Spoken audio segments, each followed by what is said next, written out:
Este centro se ha creado expresamente para llevar a cabo una atención adecuada al flujo migratorio que nos está llegando en este momento a las costas españolas y en concreto particularmente a las costas de la provincia de Cádiz.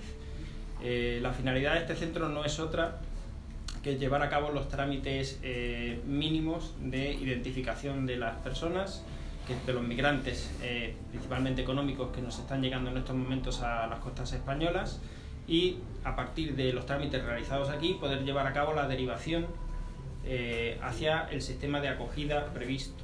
En nuestros principios básicos de actuación, en primer lugar, de proteger, lo que estamos es tratando de dar una respuesta lo más humana posible a este fenómeno migratorio y facilitar los trámites de identificación básicos para que puedan recibir una asistencia adecuada. Se trata de meter a las personas como si esto fuera un sitio donde las hacían, sino todo lo contrario. Las condiciones tienen que ser no solamente humanas, sino llegar más allá.